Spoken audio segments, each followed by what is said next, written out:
Bonjour et bienvenue. Vous souhaitez intervenir sur les marchés financiers mais ne voulez pas y consacrer la totalité de votre temps? Eh bien, bienvenue sur Option Trading Tool, qui est une chaîne spécialisée sur le trading des options.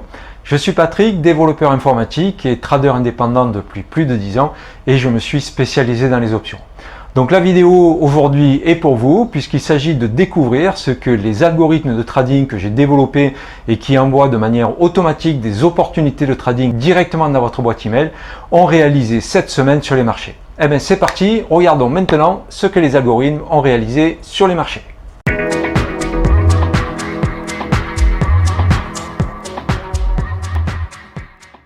Tout d'abord le marché.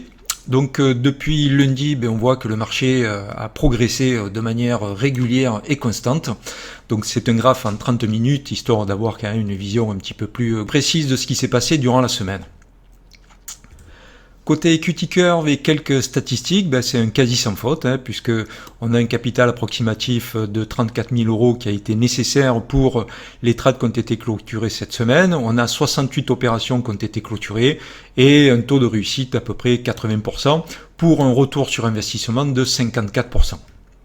Et du côté de l'equity curve, même si en début de semaine, la hausse est relativement, on va dire, légère, on voit que à partir du milieu de la semaine et jusqu'à la fin de la semaine, on a une accélération de l'equity curve et donc ça se transforme par 54% de return sur la semaine. Alors du côté des statistiques un petit peu plus précises, on voit qu'on a une plus grande répartition au niveau des stratégies qui ont été utilisées cette semaine. On a quand même plus de stratégies que ce qu'on a habituellement. On a toujours les call debit spread qui restent prépondérants avec les put credit spread, puisqu'à eux deux, ils représentent environ 80% donc du nombre de trades. On a les call debit spread qui participent à hauteur de 75% du montant des pertes et à hauteur de 81% pour ce qui est du montant des gains. Alors les strangle buy de leur côté ont eu 100% de taux d'échec et donc évidemment en termes de pertes, on n'a que des pertes et pas de gains affichés. Les put debit spread, eux, ont des gains supérieurs aux pertes qui ont été réalisées lorsque des pertes ont été réalisées et avec en plus de ça donc un taux de réussite supérieur au taux d'échec. Exactement la même chose du côté des call debit spread. Et exactement la même chose du côté des put credit spread, si ce n'est évidemment que du côté des put credit spread, le retour sur investissement au niveau des gains est plus faible que les pertes lorsque des pertes sont engendrées, mais ce qui est normal lorsqu'on connaît le fonctionnement des put credit spread. Au niveau des call credit spread, 100% de taux de réussite avec un retour sur investissement de 13%. Du côté de la distribution des gains et des pertes, on voit que le début de la semaine est effectivement à l'image de l'equity curve que nous avons vu tout à l'heure, avec malgré tout un taux de réussite plus élevé que le taux d'échec, des gains moyens qui sont, pour ce qui est des gros gains, plus élevés que les pertes moyennes. Et ce qui est représentatif d'une hausse qu'on a sur l'equity curve qui est avec une pente légère, alors que le milieu de la semaine jusqu'à la fin de la semaine, effectivement, on le remarque ici avec la distribution des gains, on a une belle accélération de l'equity curve. Donc tout cela tend à confirmer les analyses qu'on fait jusque depuis le début, donc j'ai commencé à faire ces analyses, à savoir que dans une hausse de marché, dans la mesure où on a une prépondérance des call debit spread en termes d'ouverture de stratégie, si on a un marché qui monte de manière significative et franche, on a forcément des taux de réussite d'une part élevés, avec des retours sur investissement élevés.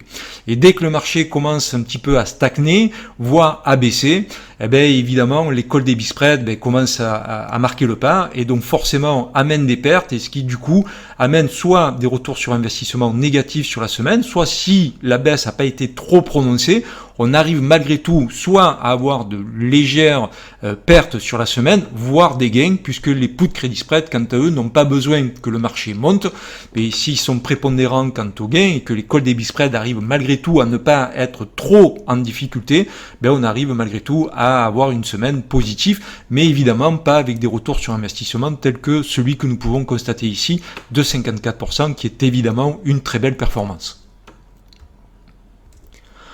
Donc en résumé, on pourrait dire un petit peu ce que j'ai dit la semaine dernière, à savoir que si le marché est haussier, effectivement, on peut légèrement surpondérer les call debit spread, et par contre, dans des marchés stagnants, voire baissiers, là évidemment, les call debit spread, il vaut mieux les sous-pondérer et surpondérer les put credit spread.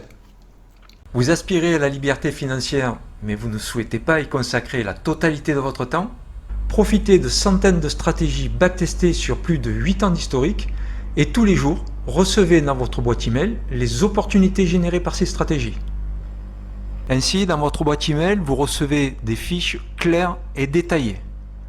Vous savez quand, le jour où vous recevez l'opportunité, vous savez quoi, le ticker, ici NVDA, vous savez le type de stratégie que vous devez ouvrir, ici un long call debit spread, les strikes que vous devez acheter et le strike que vous devez vendre, et vous connaissez également la date d'échéance pour laquelle le trade doit être ouvert. Et vous avez également la totalité des statistiques de la stratégie, qui comprennent aussi bien les informations durant les périodes de backtest que durant la période de mise en production, puisque toutes les stratégies ont été mises en production en réel sur le marché. Ainsi, vous avez toutes les informations qui vous permettent de prendre une décision claire, nette et précise. Si vous êtes intéressé, inscrivez-vous dans le lien qui est en description et bénéficiez d'un mois totalement gratuit durant lequel vous pourrez profiter pleinement de tous les outils qui sont mis à votre disposition sur la plateforme et bien sûr, vous recevrez directement dans votre boîte email toutes les opportunités du jour. Vous bénéficierez également d'1 heure de coaching avec moi, de sorte à me poser toutes les questions que vous souhaitez. Et bien sûr, je vous formerai à l'utilisation de la plateforme afin que vous ne perdiez pas de temps à son utilisation et sa compréhension et que vous puissiez ainsi bénéficier directement des opportunités qui vous seront proposées et les mettre à profit sur le marché. Donc n'hésitez pas, inscrivez-vous, testez et jugez par vous-même. Et quant à moi, je vous dis à très bientôt. Merci d'avoir suivi cette vidéo jusqu'au bout. J'espère évidemment qu'elle vous aura convaincu que oui, il est possible de trader sur les marchés financiers sans y consacrer la totalité de son temps grâce à des algorithmes. Et quant à moi, je vous dis, en tout cas je l'espère, à très bientôt.